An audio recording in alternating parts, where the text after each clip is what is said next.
Okay, so here is part 3. I realized the first video was like super long. And so the last 2 is going to be short and shorter.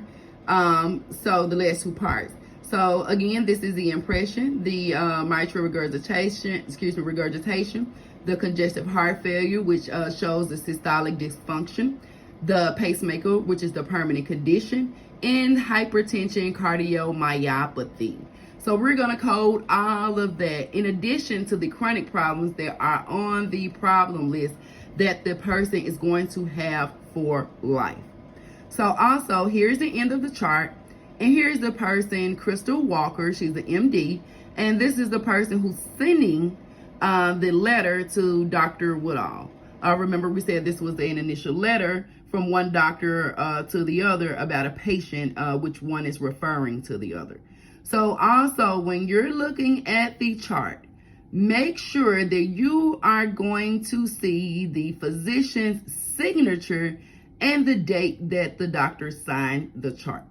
If you do not see the signature of the physician, if you do not see the date that it was signed, make sure you notify your manager, or if you work directly for a physician's office, make sure you email that physician and let them know that they did not sign the chart and their signature is missing. Make sure their credentials are also present as well, whether they are a medical doctor, a physician assistant, a nurse practitioner. So make sure all of those credentials are there, because you never want CMS or anybody to audit your charts and then you don't have the information you're supposed to have in the charts, and that can result in a large fine.